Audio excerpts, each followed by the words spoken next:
வணக்கம் மக்களே, welcome to கிரிபல சேனல். ஃபஸ்ட் டைம் பார்த்தீங்கன்னா ஒரு கிரிக்கெட் பற்றின ஒரு வீடியோ வந்து நம்ம சேனல் வந்து போஸ்ட் பண்ணுறோம். இது ஏன் அப்படின்னு பார்த்தீங்கன்னா, இப்போ ஆர்சிபி கூட போட்டுக்கலாம், பட் அதுக்கு எனக்கு தோணலையா இல்லை எதுனால தெரில. But okay, south Africa win பற்றி பேசலாம்னு சொல்கிறேன். நான் ஹைலைட்ஸ் சொல்லிட்டு உள்ளே வந்துருப்பீங்க. எனக்கு என்னென்னா வந்து இது ஒரு பிக் வின்னு சொல்லலாம். இன்னொன்று ஒரு பக்கம் வந்து ஓகே, இப்போ ஒரு ஃப்ளைட் கிராஷ், அதுக்கே ஆக்சுவலாக வீடியோ பண்ணியிருக்கணும். எனக்கு அதுக்கான டைம் இல்லை, வேறு ஒன்றும் கிடையாது. ஸோ அவங்களுக்கு வந்து ஆழ்ந்த இரங்கல். ரொம்ப சோகமான ஒரு விஷயம் தான், அது நடந்திருக்கே கூடாது. இனிமேல் கொஞ்சம் அவ்வாறாக இருப்பாங்கன்னு நினைக்கிறேன்.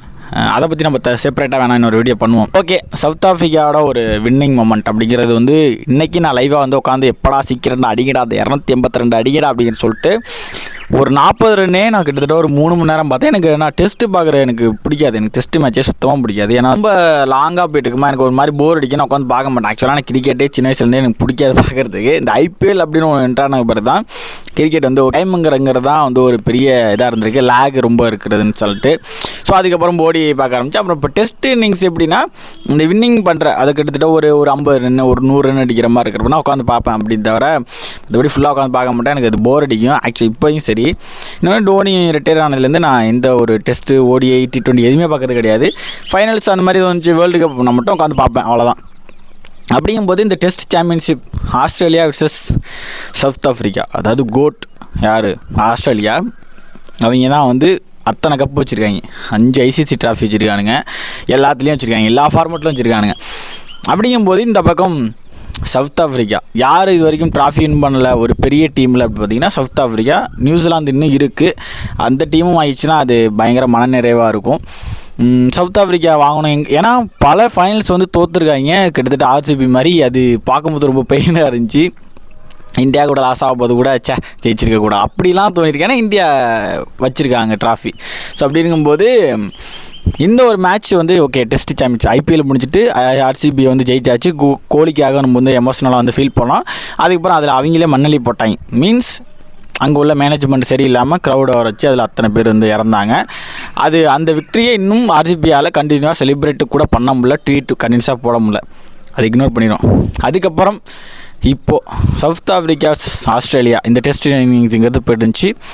Day 1, Day 2, Day 3 வேறு மாதிரி போச்சு. அண்ட் இங்கே ஒரு முக்கியமான பாயிண்ட் என்னன்னா, பவுமா, சவுத் ஆஃப்ரிக்கா கேப்டனான பவுமா வந்து இது வரைக்கும் 10 டெஸ்ட் இன்னிங்ஸ் விளையாடிருக்காரு. ஒரு மேட்ச் கூட லாஸ் கிடையாது. ஒன்று வந்து ட்ராவ் ஆகிருக்கு. மிச்சம் 9 டெஸ்ட் மேட்ச்சில் வந்து வின் பண்ணியிருக்காப்புல. அண்ட் இது வந்து WTC, அதாவது world test championship ICC trophy first time வந்து கேப்டனாக அடித்தாச்சு அகெயின்ஸ்ட் ஆஸ்திரேலியா. அதுதான் பெரிய விஷயம். ஆனால் 5 ட்ராஃபி வச்சுருக்காங்க. அவங்கள அடிக்கிறங்கிறது சாதாரண விஷயம் கிடையாது. ஏன்னா அங்கே கம்மின்ஸ், ஸ்டார்க்கு, எத்தனை பேர், ஸ்மித்து வந்து ரிட்டையர் ஆகி ஒரு கிட்டத்தட்ட ஒரு கோச் மாதிரி தான் ஸ்மித்தெல்லாம். அப்படிங்கும்போது ஆஸ்திரேலியா அவங்களுக்கு சொல்லவே தேவையில்லை. டிராவிஸ் ஹெட்டு பயங்கரமான ஒரு டீம். இந்த பக்கம் வந்து பார்த்திங்கன்னா வந்து பவுமா, மார்க்ரம், இன்னும் 2-3 பேர் இருக்காங்க. இவங்க பேர்லாம் எனக்கு வாயில் நுழையலை.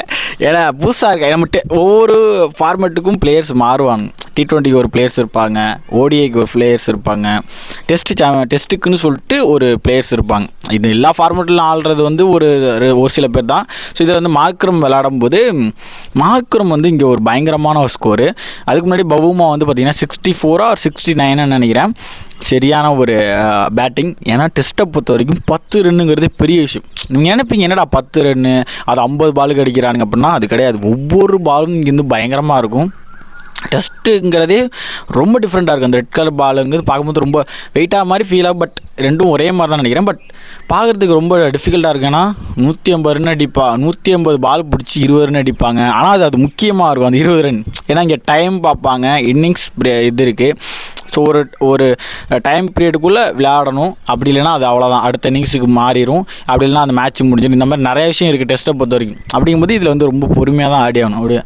அப்படிங்கும்போது லாஸ்ட்டு ஒரு 40 ரன் மட்டும் ஒரு 2.5 hours போணுச்சு.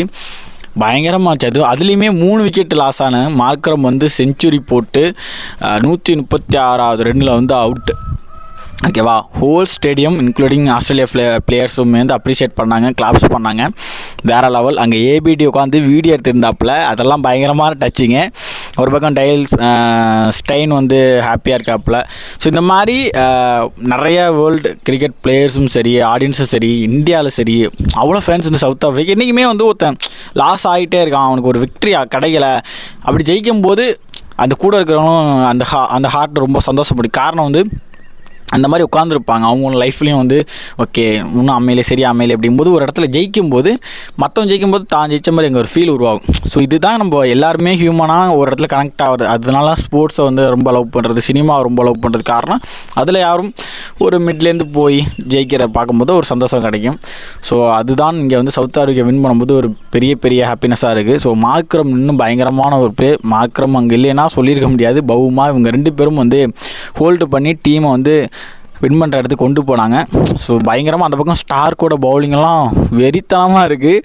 ஒரு பால் வந்து இப்படி உள்ளே இறக்கி லைட்டாக ஒரு கட்டாயம் அடிக்கும், சரியான போல்ட்டு அதெல்லாம், அது வேறு லெவல். அண்ட் டிராவிஸ் ஹெட்டோட அந்த கேட்ச்சு லாஸ்ட்டு 6 ரன் அடிக்கும்போது மார்க்ரம் அவுட் ஆகிருவாப்பில், அது மட்டும் கொஞ்சம் ஃபீலிங் ஆச்சுச்சா.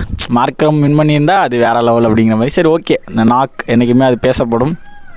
136 அப்படிங்கிறது ஒரு டெஸ்ட் இன்னிங்ஸில் செஞ்சுரி. அதுவும் ஃபஸ்ட் டைம் ஹிஸ்ட்ரி வந்து வேர்ல்டு டெஸ்ட் சாம்பியன்ஷிப்பில் சவுத் ஆஃப்ரிக்கா பிளேயராக மார்க்ரம் பண்ணியிருக்கிறாப்புல. ஸோ ஒரு தரமான இது. ஸோ இதுக்கப்புறம் வந்து ட்ராஃபி கொடுக்க போகிறாங்க, அதை பார்க்க போகிறோம். நேரம் நான் பேசியிருக்கிற இடத்துல கொடுத்துருக்கலாம்.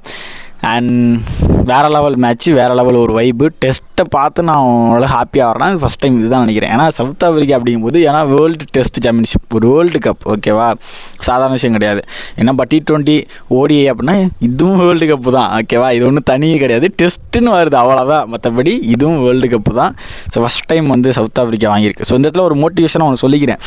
18 வருஷத்துக்கு அப்புறம் RCB கப் அடிக்குது. 27 வருஷத்துக்கு அப்புறம், நல்லா நோட் பண்ணி, 27 வருஷத்துக்கு அப்புறம் சவுத் ஆஃப்ரிக்கா வந்து கப் அடிக்கிறாங்க. அப்படிங்கும்போது உங்கள் வாழ்க்கையிலையும் முடியும். இந்த 2025 கண்டிப்பாக வந்து யாருக்கெல்லாம் வந்து அச்சீவ் பண்ணாத முடியாத ஒரு விஷயம் இருக்கோ அவங்களுக்கு இந்த வருஷம் வந்து கொடுக்குன்னு நினைக்கிறேன். அந்தளவுக்கான ஒரு விக்ட்ரிஸ் ஆஃப்டர் many years அப்படிங்கிற மாதிரி ஒரு ஃபார்மெட் வந்துட்டுருக்கு. ஸோ அதனால் உங்களுக்கும் கிடைக்கும். ஸோ யாரெல்லாம் பார்த்து என்ஜாய் பண்ணி அப்படிங்கிற கமெண்ட்டில் சொல்லிட்டுப்பாங்க. நிறைய பேர் வந்து நம்ம சேனல் ஃபாலோவர்ஸ் வந்து கிரிக்கெட் பார்க்குறதில்ல. அப்படி பார்க்குறவங்க யார் இருந்தீங்கன்னா பார்த்துன்னா கமெண்ட்டில் சொல்லிட்டு போங்க, ஓகேவா. நான் ரொம்ப நாள் கழிச்சு கொஞ்சம் எமோஷனலாக பேசுகிற மாதிரி இருக்குது. உள்ளேருந்து ப்ரிப்பேர்லாம் இல்லை, அதனால் கொஞ்சம் உளறியிருப்பேன். அதனால் வர கட் பண்ணணும் எடிட்டிங்கில். சரி ஓகே. ஸோ எனிவே வந்து சூப்பராக இருந்துச்சு மேட்ச்சு. ட்ராஃபி கொடுக்க பிக்சர் முடிஞ்சால் எடிட்டிங்கில் நான் வந்து அந்த டைம் இருந்தால் போட்டு விட்றேன், பாருங்கள். அண்ட் உங்கள் ஒப்பீனியனை கமெண்ட் சொல்லிட்டு நம்ம சேனல் சப்ஸ்கிரைப் பண்ணுங்க. ஓகே, நெக்ஸ்ட் சூப்பரான வீடியோவில் உங்களுக்கு cricket letter. Bye, see you again.